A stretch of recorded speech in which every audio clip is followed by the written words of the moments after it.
Hello everyone. We have big news today in Raid Shadow Legends. So starting tomorrow morning, we will be getting a 10x champion summon for healers. These champions consist of Captain Tamila as part of our Dark Elves faction. So Captain Tamila is a very low ranked champion, but let's go over her skills really quickly. Bond of Duty attacks one enemy, has 50% chance of placing a 15 continuous heal buff on this champion for one turn if the hit is critical. So this is a continuous heal, and just, as long as she keeps on hitting and it's a critical hit, she'll place continuous heal on herself. So Relentless Gear or Retaliation Gear would be great for that specific A1. Stay in the fight. Places 60% increased defense buff on all allies for 2 turns. Heals all allies by 15% of this champion's max HP. So this is actually a really good one because A, you're getting a 2-turn increased defense, but also you can get up to, 20, 25, 30, 35% healing based off of this champion's max HP for a 3-turn cooldown. So that's actually not a bad skill. She's really good if you need healing in Faction Wars for Dark Elves. So to keep an eye out on that one for Dark Elves Faction Wars. Exalted Guardian, 50% ally protection buff on all allies except this champion for 2 turns. And this is on a 4-turn cooldown. Our next one is Mausoleum Mage, a part of the Undead Horde. So Mausoleum Mage is a great pairing to go with Seer because of the amount of buffs that he places. So his A1's attack one enemy has 30% chance of placing a decreased speed for 2 turns. This is just a basic A1. It's solid. It will help you slow down bosses and anybody that's aggroing you in Faction Wars. But this is a pretty decent skill. I wouldn't build him with accuracy for this skill because you really want the speed to keep on placing this one, which is the Might of Undeath. Placing a block debuff on all allies for 1 turn places a 30% increased crit rate and a 60% increased defense on all allies for 2 turns. So for pairing this with Seer, if you could imagine everybody on your team getting 3 buffs and then Seer just landing the hit. And then you have the final one, Winds of Purging. Removes all debuffs from all allies and heals allies by 10% of this champion's max HP. Heals each ally by a further 10% if 1 or more debuffs were removed from that ally. Finally, fills each ally's turn meter by 15% if 2 or more debuffs were removed from that ally. That's a lot to say there, but basically you get 10% heal. And then if 1 debuff was removed, you get another 10%. And then if 2 were removed, they also get a 15% increased speed on that champion. And then the next one is Orcs, which will be Vrask. I personally think this is maybe a top 10, top 15 epic in the game. Very big for me when I first started doing the clan boss because of the amount of healing that he did. So let's take a look at his kit. Attacks one enemy, fills this champion's turn meter by 20% if the attack is critical, and it's also based on HP, which is huge. Huge. So you can just tack on a ton of HP on this character, and just as long as he has high HP and high crit rate, you're going to be filling turn meter.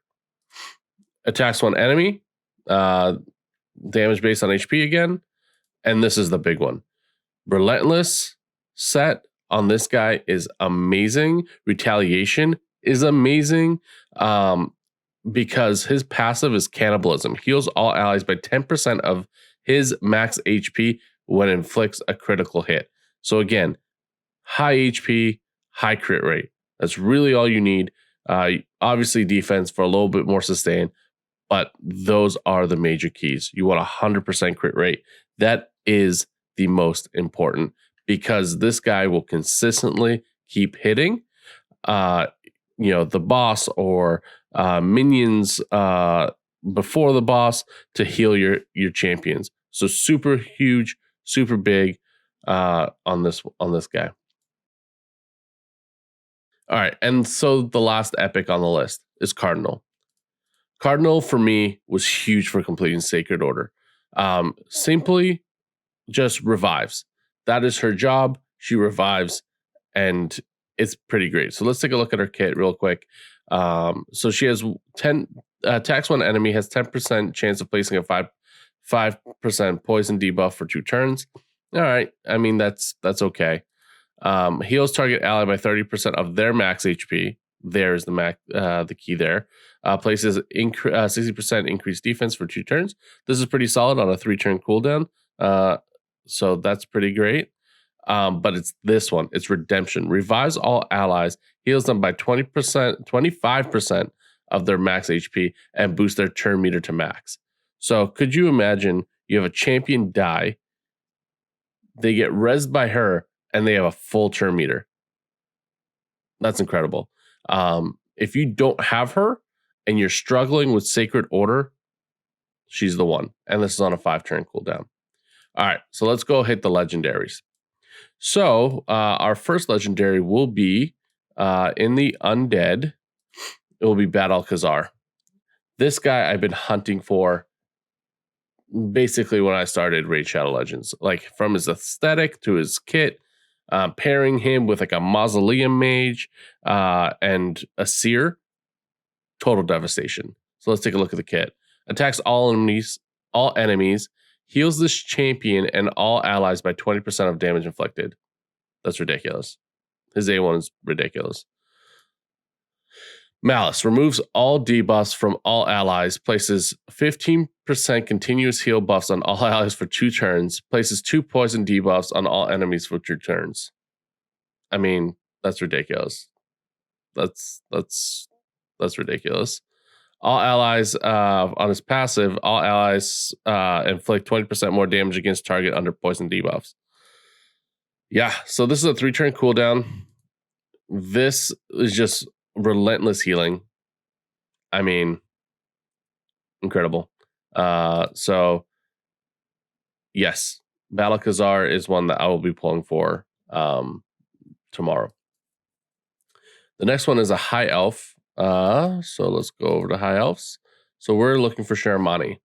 So Sharamani, if you don't know, she is pretty brutal in faction wars because you go up against 2 of them with her healing. So Bolts of Cold attacks 3 enemies at random, has 15% chance of placing a freeze debuff for 1 turn. Pretty self-explanatory there. Rejuvenating Wave heals 1 ally by 50% and other allies by 20% of their max HP.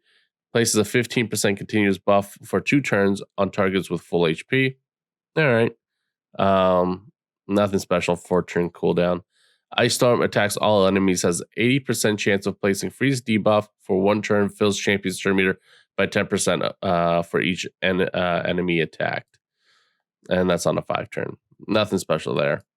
And our next Lego will be from Skinwalkers. It's Hakron Smash Lord. So let's take a look. Attacks 1 enemy, has 40% chance of placing a stun debuff for 1 turn.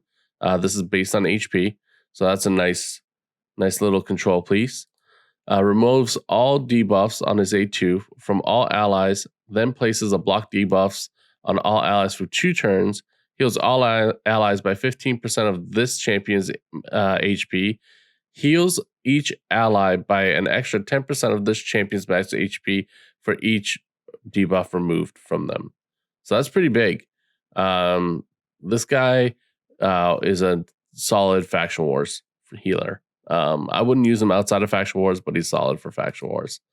And his A3 sacrifices HP equal to 25% of this champion's max HP. When attacks all enemies, damage inflicted is equal to 50% of this champion's max HP. This attack is always a normal hit. The HP sacrifice will happen even if it kills the champion. And that's on a 4 turn. So yeah, not great. It's not a crit.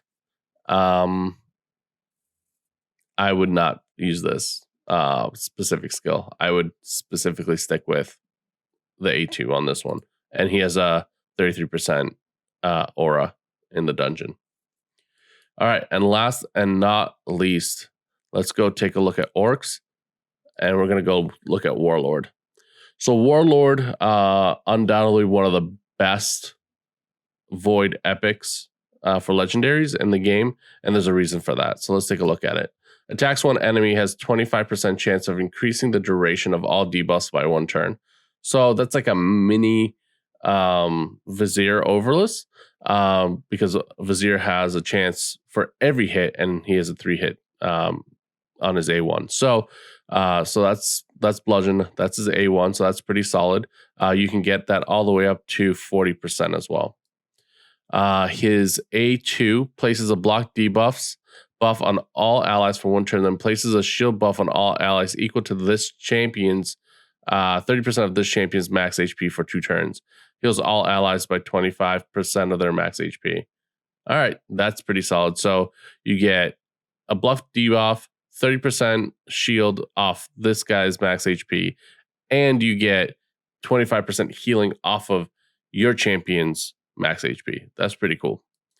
And then Orcish Rituals attacks all enemies, has a 70% chance to put each target's skills on cooldown, has a 30% to fully deplete each target's turn meter as well. So you're looking at 100% on a 4-turn cooldown to put targets on target skills on cooldown. That's pretty crazy. All right, so the last thing that we have to cover is we have some news regarding the Dune Tower. So let's just jump right into it, and let's take a look at what is being offered as far as news for Dune Tower. So there will be 24 different secret rooms in Dune Tower. There'll be 12 normal, 12 hard. Each will have different rules to complete them.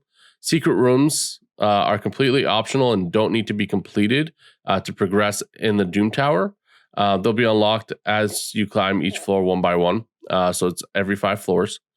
And then once they're unlocked, you'll be able to complete them at any time during the rotation of the Dune Tower. But once it resets, you'll have to climb up the tower to unlock them again. So basically, once you get up through the Dune Tower and they're unlocked, you can have a shot at them almost unlimited. And then once the Dune Tower resets, whatever that reset timer is, whether it's 30 days or 7 days, you'll have to unlock them again.